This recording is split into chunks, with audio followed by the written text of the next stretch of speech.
देगी मिर्च।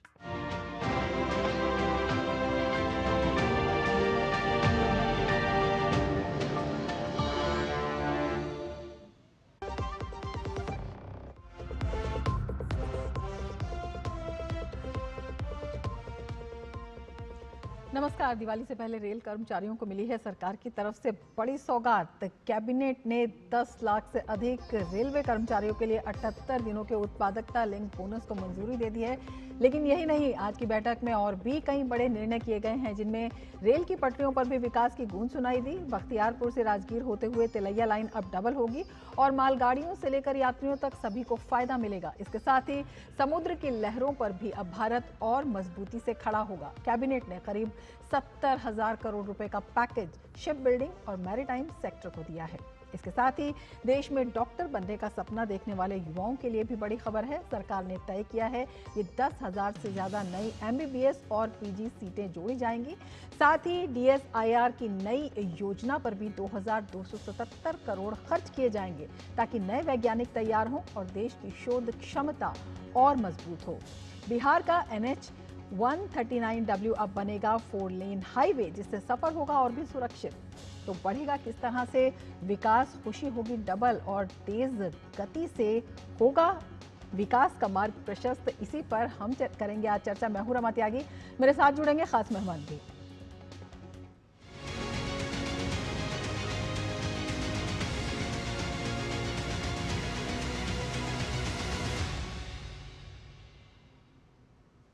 तो दिवाली से पहले केंद्रीय कैबिनेट ने रेलवे कर्मचारियों के लिए जो बड़ी सौगात दी है, जो फैसला दिया है, वही हम आपको दिखाते हैं। क्या कुछ कहना है केंद्रीय मंत्री अश्विनी वैष्णव का। ये आज कैबिनेट में माननीय प्रधानमंत्री जी ने 78 डेज का 1866 करोड़ रुपीस का बोनस रेलवे के सभी कर्मचारियों को दिया जाएगा। करीब 10,90,000 कर्मचारी हैं जिनको इसका बेनिफिट मिलेगा। 10,90,000 कर्मचारियों को इसका बेनिफिट मिलेगा रेलवे का। प्रधानमंत्री नरेंद्र मोदी की अध्यक्षता में समुद्री क्षेत्र के सामरिक और आर्थिक महत्व को स्वीकार करते हुए केंद्रीय मंत्रिमंडल ने आज भारत के जहाज निर्माण और समुद्री इकोसिस्टम को पुनर्जीवित करने के लिए 69,725 करोड़ रुपए के एक व्यापक पैकेज को भी मंजूरी दी। क्यों खास है, आइए देखते हैं। तो आज करीब 70,000 करोड़ रुपीस का पैकेज अप्रूव हुआ है। To be precise 69,725 crore rupees, 69,725 crore rupees. और ये 10 इयर्स का प्रोग्राम है बड़ा। It's a 10 year programme. इस प्रोग्राम के इम्पोर्टेंस हम सब जानते हैं। Ship building is the mother of heavy engineering. Ship building is the mother of heavy engineering. बहुत इम्पॉर्टेंट है। उसके बहुत सारे शिप बिल्डिंग इंडस्ट्री चालू होती है तो उसके बहुत सारे मल्टीप्लायर इम्पैक्ट होते हैं। पूरे शिपिंग एंड मैरीटाइम सेक्टर में एक बड़ा ऐतिहासिक चेंज आएगा और हम ग्लोबल बेंचमार्क्स की तरफ बढ़ेंगे। 30 लाख एम्प्लॉयमेंट क्रिएट होगा। इन्वेस्टमेंट 4.5 लाख करोड़ रुपए का एस्टिमेटेड है और करीब करीब 4.5 मिलियन ग्रोस टन्स की शिप बिल्डिंग कैपेसिटी बनेगी देश में। और भी कई क्षेत्रों में कई बड़े जो है बदलाव आने वाले हैं। कैबिनेट ने बिहार में बख्तियारपुर राजगीर तिलैया एकल रेलवे लाइन खंड के दोहरीकरण को भी मंजूरी दे दी, जिसमें कुल लागत लगभग 2,192 करोड़ रुपए है। ये परियोजना बिहार राज्य के 4 जिलों को कवर करेगी और भारतीय रेल के मौजूदा नेटवर्क में लगभग 104 किलोमीटर की वृद्धि करेगी। इसके साथ ही केंद्रीय मंत्रिमंडल ने मेडिकल कॉलेजों, स्वतंत्र स्नातकोत्तर संस्थानों, सरकारी अस्पतालों के सुदृढ़ीकरण और उन्नयन हेतु केंद्र प्रायोजित योजना के तीसरे चरण को स्वीकृति दे दी और इस फैसले के साथ ही 5,000 स्नातकोत्तर सीटें बढ़ाई जा सकेंगी। 5,000 मेडिकल PG सीट बढ़ाने पर 15,035 करोड़ का खर्च आएगा। इसके अलावा MBBS की भी 5,023 सीट बढ़ाने का फैसला किया गया है। तो दोनों ही क्षेत्रों में कुल ये 10,000 सीटें हो जाती हैं। किस तरह से तस्वीर बदलेगी, इसी पर हम चर्चा करेंगे। हमारे साथ खास मेहमान जुड़ गए हैं। हमारे साथ शुभमय भट्टाचार्य जी जुड़े हुए हैं। वरिष्ठ आर्थिक पत्रकार हैं और हमारे साथ प्रोफेसर मनोज चौधरी जुड़े हुए हैं, वाइस चांसलर हैं गतिशक्ति विश्वविद्यालय के। दोनों ही मेहमानों का हम स्वागत करते हैं। सबसे पहले शुभमोई जी, आपसे समझना चाहेंगे, दिवाली की जो बड़ी घोषणा जिसे कहा जा रहा है, एक बड़ी सौगात कहा जा रहा है, जो बोनस की बात की गई है, ये अपने आप में कितना महत्वपूर्ण है? किस तरह से ये बताता है कि रेल की गुणवत्ता, उत्पादकता में कितनी वृद्धि हुई है और किस तरह से ये रेलवे कर्मचारियों के मनोबल को और ज़्यादा बढ़ाता है? का बोनस एक तरफ इट्स गुड कि रेलवे एम्प्लॉयज़ एक प्रोडक्टिव लिंक्ड एम्प्लॉय है, क्योंकि वो एक प्रोडक्शन यूनिट चलाते हैं। तो टू दैट एक्सटेंट रेलवेज़ में प्रॉफिटेबिलिटी, रेलवेज़ का अगर फ़ायदा आता है तो रेलवेज़ में उसका अगर उसका वो प्रोडक्टिविटी का अगर बेनिफिट को अगर रेलवे एम्प्लॉयज़ को दिया जाए तो दैट्स तो सच में फ़ायदा रहता है। कुल हिसाब से अगर हम देखें तो कि अभी सरकार मोर और लेस अभी कंजम्पशन लिंक्ड रिकवरी की तरफ कोशिश कर रहे हैं, और अगर वो जैसे अभी जीएसटी वगैरह में भी काफ़ी जोर से कटौती किया गया, तो सब मिला के कंजम्पशन को बूस्ट देने के लिए डेफिनेटली काफ़ी दिनों तक हम इन्वेस्टमेंट मल्टीप्लायर की बात कर रहे थे, लेकिन इन्वेस्टमेंट मल्टीप्लायर एक लिमिट में आके रुक जाता है। तो उसके बाद कंजम्पशन का जो स्पार्क जो देने की कोशिश हो रही है, वो मैं समझता हूँ इंडियन इकॉनमी के लिए अच्छा ही है, क्योंकि हम बहुत सारे जगह पे हम कह रहे हैं डोमेस्टिक इकॉनमी को बढ़ावा देने के लिए दुनिया में जो उथल पुथल मचा लगा हुआ है उससे शील्ड करने के लिए आइडिया है जी। बिल्कुल, हमारे साथ प्रोफेसर मनोज चौधरी भी जुड़े हुए हैं। प्रोफेसर चौधरी, आपसे हम समझना चाहेंगे, जिस तरह से तमाम क्षेत्र हैं उसमें बेहद महत्वपूर्ण हो जाता है शिप बिल्डिंग और मैरीटाइम पैकेज, ये अपने आप में कितना महत्वपूर्ण है जब हम आत्मनिर्भर भारत की बात करते हैं और भारत को वैश्विक शिप बिल्डिंग हब बनाने की दिशा में एक मील का पत्थर कायम करने की बात करते हैं? बिल्कुल, इसके बारे में अगर हम शुरू करें तो पूरे भारत का इंटरनेशनल ट्रेड का बाई वॉल्यूम करीबन 95% हमारा मैरीटाइम रूट से तय होता है। और अगर हम वैल्यू से बात करें तो करीबन 70% ट्रेड हमारा मैरीटाइम यानी समुद्री मार्ग से तय होता है। पर इतने बड़े इस ट्रेड के लिए भारत के बनाए हुए शिप 5% भी इसमें नहीं है। इसका मतलब हम करीबन 75 बिलियन डॉलर हर साल खर्चा कर रहे हैं, दूसरी कंट्रीज को दे रहे हैं जिनके शिप हम लोग यूज कर रहे हैं। तो भारत के अंदर में शिप बिल्डिंग इंडस्ट्री जो सन 1800 के आसपास काफी स्ट्रांग हुआ करती थी, उस शिप बिल्डिंग इंडस्ट्री को हमको पूरी तरह से नया रिवाइव करना है, क्योंकि आगे चल के जब हम विकसित भारत बनेंगे तो अभी भारत की जो इकोनॉमी करीबन 4 ट्रिलियन डॉलर है, जब 35-40 ट्रिलियन डॉलर बनेगी, इसके अंदर में इंटरनेशनल ट्रेड का बहुत ही महत्वपूर्ण भूमिका होगी। इस इंटरनेशनल ट्रेड की महत्वपूर्ण भूमिका में, जैसा कि मैं कह चुका हूं, पोर्ट और मैरीटाइम सेक्टर की भूमिका बहुत महत्वपूर्ण है। तो इस वजह से भारत के अंदर में शिप ब्रेकिंग इंडस्ट्री तो एक चीज है जिसको इंकरेजमेंट कर रहे हैं, पर आज जो शिप बिल्डिंग के ऊपर में फोकस किया गया है, जिसमें शिप बिल्डिंग फाइनेंसिंग के ऊपर, इंडिया शिप टेक्नोलॉजी सेंटर के ऊपर, तो किस तरह से भारत शिप बिल्डिंग में प्रोग्रेस कर सके, तो ये भी एक चीज है। इसके अलावा मैरीटाइम सेक्टर के अंदर में भी हम लोग किस तरह से लॉजिस्टिक्स को बढ़ावा दें। अभी थोड़े दिन पहले पिछले साल 76,200 करोड़ रुपए में वाधवान पोर्ट में पहला ग्रीन फील्ड पोर्ट बनाने की जो तैयारी की जा रही है, मल्टी मॉडल पोर्ट बनेगा, उसको डेडिकेटेड फ्रेट कॉरिडोर से जोड़ेंगे। अगर हम ये सब चीजें देखें तो अपने आप में, अभी थोड़े ही दिन पहले प्रधानमंत्री जी ने ये भी कहा था कि चिप हो या शिप हो, आत्मनिर्भर भारत के लिए हमें भारत में ही बनाना होगा, और भारत की एकमात्र शत्रु अगर आज कुछ है तो हमारी दूसरे देशों के ऊपर निर्भरता। तो आत्मनिर्भर भारत बनाने के लिए समुद्री क्षेत्र में, मैरीटाइम सेक्टर में शिप बिल्डिंग एक बहुत ही इंपॉर्टेंट एरिया है। मुझे बहुत खुशी है कि आज इस पे इतना बड़ा फोकस किया। बिल्कुल, शुभमोई जी, आपसे समझना चाहेंगे, समुद्री रोजगार और निर्यात के मौके बढ़ाने के लिए कितना अहम है? ज़्यादा, जैसे मंत्री जी अश्विनी वैष्णव जी बोल रहे थे, शिपिंग एक बहुत लेबर इंटेंसिव सेक्टर है। तो लेबर इंटेंसिव, और ये एक ऐसा सेक्टर है जो दूसरे मैन्युफैक्चरिंग सेक्टर से उस लिहाज से काफ़ी अलग है। अलग इसलिए है क्योंकि इसमें जो एम्प्लॉयमेंट का जो दायरा है वो काफ़ी बड़ा रहता है, और ये बना ही रहेगा।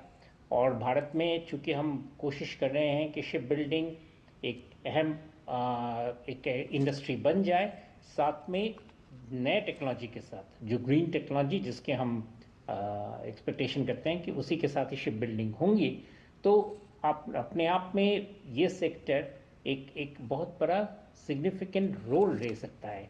जैसे आप जानते हैं कि शिप बिल्डिंग के ये जो जितने सारे जो एक्सपेक्टेशंस है, वो सारे हमारे बड़े शहर जो हैं इनके आसपास में ही इन सारे शिपिंग इंडस्ट्रीज़ का एक्सपेंशन मोर और लेस तय है। तो इन सारे शहरों में इन यहाँ पे जो सरप्लस लेबर है, उनको स्किल लेबर को इस्तेमाल करने का ये बखूबी एक तरीका है।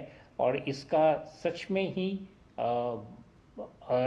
जिस भी तरीके से हम देखें तो ये हमारे लिए बहुत ही कारगर सिद्ध होगा। जी बिल्कुल। प्रोफेसर चौधरी, आपसे समझना चाहेंगे रणनीतिक और सामरिक दृष्टि से भी ये कितना अहम हो जाता है?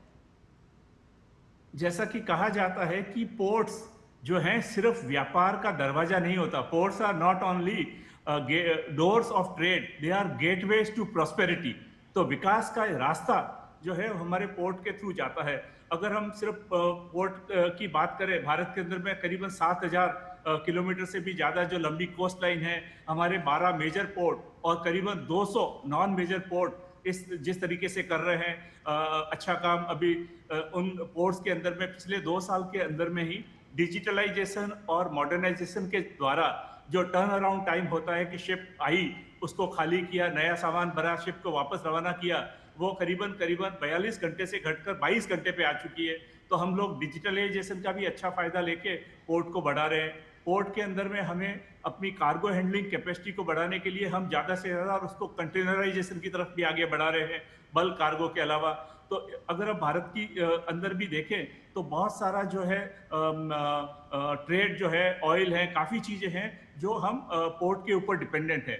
तो अगर हम पूरे पोर्ट सेक्टर में अगर हम जॉब्स की बात देखें, जैसा कि आज भी कैबिनेट के फैसले में बताया गया कि करीबन पोर्ट सेक्टर एक ऐसा सेक्टर है जिसमें एम्प्लॉयमेंट फैक्टर करीबन 6.4 होता है। इसका मतलब एक जॉब शिपिंग सेक्टर में क्रिएट करी तो 5 extra job near by ancillary industry में क्रिएट होती है। तो आज के कैबिनेट के फैसले से करीबन 30 लाख नई जॉब क्रिएट होगी, जो एक अपने आप में बहुत ही इम्पोर्टेंट बात है। तो इस तरह से हम शिप बिल्डिंग में, शिप ब्रेकिंग में, हमारे पोर्ट के मॉडर्नाइजेशन में, हमारे ट्रेड को हम किस तरह से बढ़ावा दें ताकि आने वाले विकसित भारत के अंदर में हमारा ज़्यादा से ज़्यादा ट्रेड इंटरनेशनल ट्रेड रूट के थ्रू जाए, जिससे हमारी सप्लाई चेन और रिसिलियंट बने, जिससे हमारे ट्रेड रूट्स बेहतर तरीके से इस्तेमाल कर पाएँ। तो और जियोपॉलिटिकल सिचुएशंस जो हमारे सामने आती जाती है, जो हमने देखी, पहले रेड सी क्राइसिस हो या बाकी जिस तरह भी क्राइसिस आती है, तो उसके ऊपर में हमारे कार्गो के रेट्स पे असर पड़ता है। पर अगर हम कार्गो हैंडलिंग में बहुत सारी चीज़ों के ऊपर में हमारा अपना कंट्रोल कर लें, जैसे शिप हमारी हो, उसके ऑपरेशंस हमारे हों, उसकी फाइनेंसिंग की फैसिलिटी हमारे हों, तो नेचुरली हम आत्मनिर्भर भारत बनने में जो मैरीटाइम इंडिया विजन 2030 है और अमृतकाल विजन 2047 में बहुत अच्छा काम कर रहे हैं, उस डायरेक्शन में आगे बढ़ सकते हैं। बिल्कुल, ब्लू इकोनॉमी में वैश्विक शक्ति बनने और जिस तरह से आप कह रहे हैं डोर टू प्रॉस्पेरिटी का एक बड़ा ये विजन है, और इस तरह के जो विकास के कई रास्ते हैं जो आज की बैठक में तय हुए हैं, उन पर भी हम चर्चा करेंगे। हमारे संवाददाता कुमार आलोक भी हमारे साथ पटना से जुड़े हुए हैं, उनसे भी बात करेंगे। लेकिन अभी वक्त है एक ब्रेक का, आप जुड़े रहिए डीडी न्यूज़ के साथ।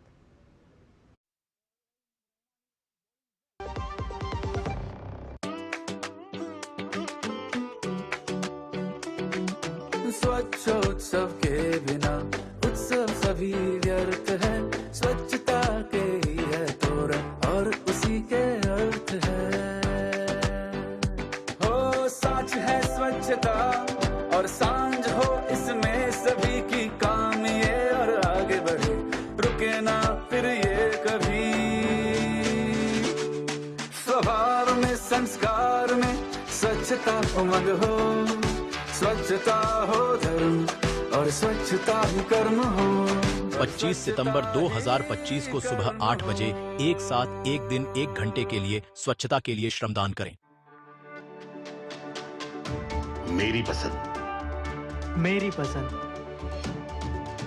मेरी पसंद, मेरी पसंद, हमारी पसंद, हम सबकी पसंद। मजबूत देश का मजबूत सरिया हो गया स्टील। पता है कल जो है मेरे घर पर एनएसओ के अधिकारी आए थे, मैंने तो उन्हें सारी सही जानकारी दे दी। हाँ मेरे घर पे भी आए थे। अच्छा, तो मैंने भी उनको सारी जानकारी दी। ये एनएसओ क्या है और क्या जानकारी दी आप लोगों ने उन्हें? अरे एनएसओ यानी नेशनल स्टैटिस्टिक्स ऑफिस, जो इस समय पूरे देश में हाउस होल्ड हेल्थ एक्सपेंडिचर सर्वे कर रहा है, जिसके अंतर्गत पूछा जा रहा है कि पिछले 1 साल में किस तरीके की बीमारियां हुई हैं, कितना खर्चा आया है और बीमा का फायदा हुआ या नहीं। और अगर किसी घर में महिला माँ बनी है, कोई टीकाकरण की गई जाँचें और डिलीवरी किसके द्वारा हुई, कहाँ हुई, और सबसे जरूरी बात माँ और बच्चा सुरक्षित है या नहीं। और ऐसी स्वास्थ्य संबंधी जानकारियां इकट्ठी की जाती हैं और हमसे साझा की गई जानकारी के द्वारा सरकार ये तय करती है कि आने वाले समय में स्वास्थ्य संबंधी नीतियां कैसी हों, सुविधाएं बेहतर कैसे बने। और सबसे महत्वपूर्ण बात, ये सारी जानकारी 100% गोपनीय रखी जाती है। हमने तो अपनी जिम्मेदारियां निभा दी, अब बारी है आपकी। ब्रेक के बाद फिर से आपका स्वागत है। इस खास कार्यक्रम में हम बात कर रहे हैं कैबिनेट के अहम फैसलों की। हमारे साथ खास मेहमान जुड़े हुए हैं और हमारे संवाददाता कुमार आलोक भी पटना से जुड़े हुए हैं। कुमार आलोक, आपसे समझना चाहेंगे, बिहार को भी आज कई सौगात मिली हैं, रेलवे की बात हो या सड़क के विस्तार के, किस तरह से फायदा मिलता हुआ दिखाई दे रहा है, कितना जरूरी है उस पूरे क्षेत्र के लिए? देखिए, इंफ्रास्ट्रक्चर के मामले में जब से खास करके 2014 के बाद जब नरेंद्र मोदी की सरकार केंद्र में बनी है, तो आप देख सकते हैं कि पूरा कायाकल्प हुआ है इस पूरे बिहार का। अगर हम उत्तर बिहार की बात करें, अगर हम दक्षिण बिहार की बात करें, अगर हम पावर प्रोजेक्ट की बात करें, अगर हम कारखानों की बात करें, हमने पिछले दिनों पिछले 1.5 महीने से हमने एक सीरीज की थी खासकर इंडस्ट्री को लेकर के। तो किस तरीके से नई नई इंडस्ट्रीज यहाँ पर लगी हैं, चाहे वो बक्सर का क्षेत्र हो, चाहे वो बिहटा का क्षेत्र हो, चाहे वो भागलपुर का क्षेत्र हो, चाहे बेगूसराय हो। तो ये बड़ी बड़ी कंपनियां, पेप्सी से लेकर कोका कोला से लेकर यहाँ पर कंपनियों ने निवेश ही नहीं किया है, बल्कि अपनी फैक्ट्रियां स्थापित की है और हजारों की संख्या में रोजगार सृजित हुए हैं। और एक जो शब्द था, जो पलायन का शब्द था बिहार को लेकर के, कि बिहार के लोग पलायन कर जाते हैं क्योंकि बिहार में नौकरी नहीं मिलती है, जॉब्स नहीं होते हैं, तो एक नया शब्द उभर कर सामने आया है बिहार में कि रिवर्स पलायन। यानी जो पलायन कर गए थे उन्हें अपने घर में ही जॉब मिला, तो वो रिवर्स पलायन यानी वो लौट करके अपने घर में उनको उद्योग धंधे में उनको काम मिल गया। इसके अलावा हम इंफ्रास्ट्रक्चर की आप बात करेंगे तो अगर आप पटना शहर को अगर आप देखें तो एक तरह से फ्लाईओवर, हम लोग जब बचपन में पढ़ते थे, बचपन 87-88 की बात मैं कर रहा हूं, तो एक फ्लाईओवर था, चिरैया पुल उसको कहा जाता था। लेकिन अगर आज आप पटना राजधानी में आप आएंगे तो इतने फ्लाईओवर बन चुके हैं कि आप उसको गिन नहीं सकते हैं। उसी तरीके से शहरों में पुल के अलावा, नदियों पर पुल के अलावा आप देखें कि गांव में, छोटे छोटे गांव में जो छोटे छोटे पुल होते हैं उसका भारी पैमाने पर निर्माण हुआ है। और एनएच जो राष्ट्रीय राजमार्ग की जो संख्या थी लगभग 4 गुनी हुई है विगत के 14 वर्षों में। तो विगत के 2014 के बाद से अगर आप पटना गया डोभी का जो एनएच को देखिए, या आप बेगूसराय से अगर आप पटना जाते हो, पहले बेगूसराय से पटना की दूरी हम 3 घंटा 4 घंटा में तय करते थे, आज हम 1.5 घंटे में तय कर रहे हैं पटना से बेगूसराय की दूरी। उसी तरीके से पटना और नवादा की दूरी हम 4 घंटे 5 घंटे में तय करते थे, लेकिन आज हम 1.5 घंटे में उस दूरी को तय करते हैं। तो इंफ्रास्ट्रक्चर से लेकर के आप कहें कि इंडस्ट्री से लेकर के एग्रीकल्चर में नए नए प्रयोग हुए। सरकार की जो योजनाएं हैं, फसल बीमा योजना से लेकर के जो और भी जो किसानों को जो राशि दी जाती है, किसान संपदा योजना, बहुत सारी ऐसी योजनाएं हैं जिससे किसानों को डायरेक्ट फायदा हुआ है। योजनाओं का और फायदा मिलेगा जब डायरेक्ट कनेक्टिविटी जो है और बढ़ती हुई दिखाई देगी। शोभा भट्टाचार्य जी, आपसे इसी संदर्भ में पूछना चाहेंगे, बिहार के लिए जो आज परियोजनाओं की घोषणा हुई है उनका अपने आप में कितना महत्व हो जाता है जब हम पर्यटन की बात करते हैं, जब हम किसानों की बात करते हैं, स्थानीय उत्पादों की बात करते हैं, और इसके साथ साथ जो पूरी जो स्थानीय अर्थव्यवस्था है, आर्थिकी के उसके उत्थान की बात करते हैं।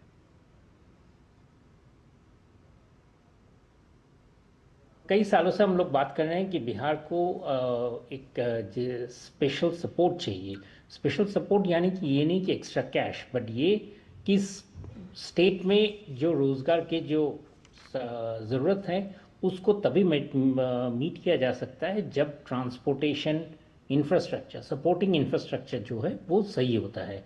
यानी कि ऐसा नहीं हो कि बाज़ार सिर्फ एक ही जगह पे होंगे तो व्यापारी को दूर दूर से आकर उसी बाज़ार में आना पड़ेगा। ऐसा नहीं हो कि इलेक्ट्रिसिटी का सिर्फ एक ही जगह पे सुविधा हो। तो बहुत सारे जिसे कहते हैं ब्लॉकेज बिहार में है, और उन चीज़ों को रिजॉल्व करने के लिए ये सारे जो प्रोग्राम्स हैं ये काम में आते हैं। जैसे अभी आप बात कर रहे थे कि फ्लाईओवर्स के, देखिए बाकी शहरों की तुलना में पटना जैसे शहर में एक ट्रांसपोर्ट का जो ग्रिडलॉक बन जाता है वो दूर करना बहुत ज़रूरी है। साथ में पटना से बाहर के जैसे शहरों में जाने के लिए एक एक रास्ता बहुत ही लिमिटेड है।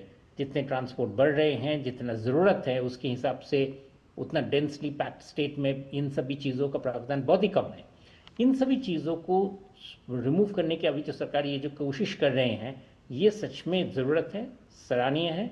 इनफैक्ट मैं कहूँगा कि कुछ कुछ मेजर प्रोजेक्ट्स जैसे दिल्ली कलकत्ता इंडस्ट्रियल कॉरिडोर की जो शुभारंभ किया गया है और उसमें जो अभी जो नए एयरपोर्ट्स बनने की जो प्लान है, एक भेटा में और एक और जो प्लान हो रहा है दरभंगा में ऑलरेडी बन चुका है, इन सारे एयरपोर्ट्स को एक्सपैंड की बिहार में बहुत ज़रूरत है कि उसकी जो कैपेसिटी है उसको जरूरत को देखते हुए तमाम विस्तार की जो योजनाएं हैं लागू की जा रही हैं।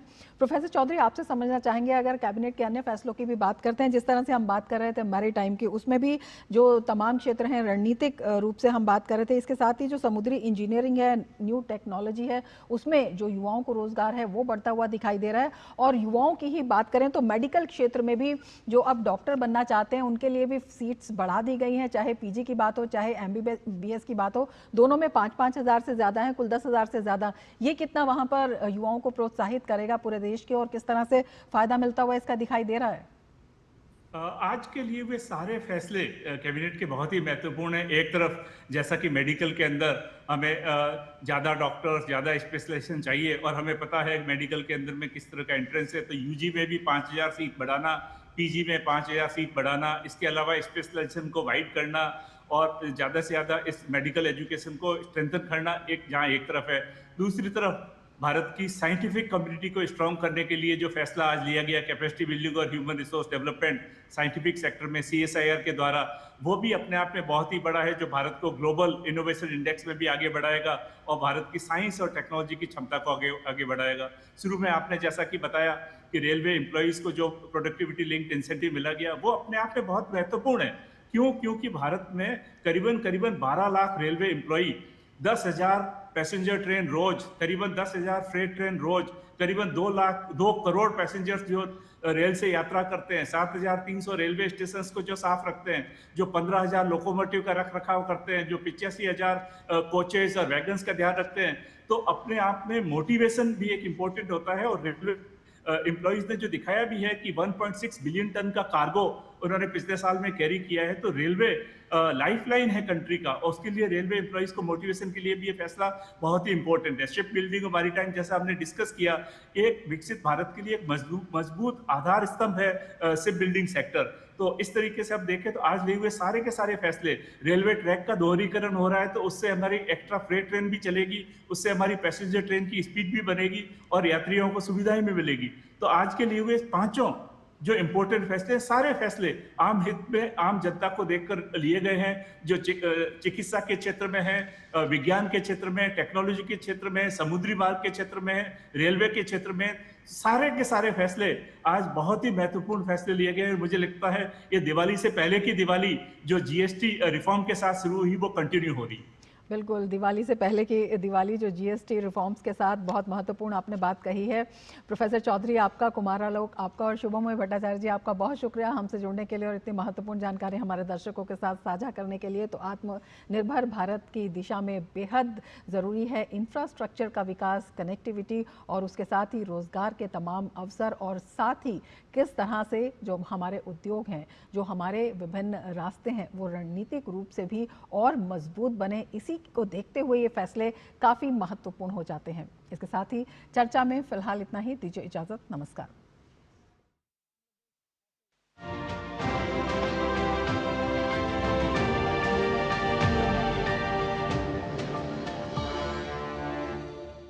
चर्चा में के प्रायोजक थे देगी मिर्च का तड़का, अंक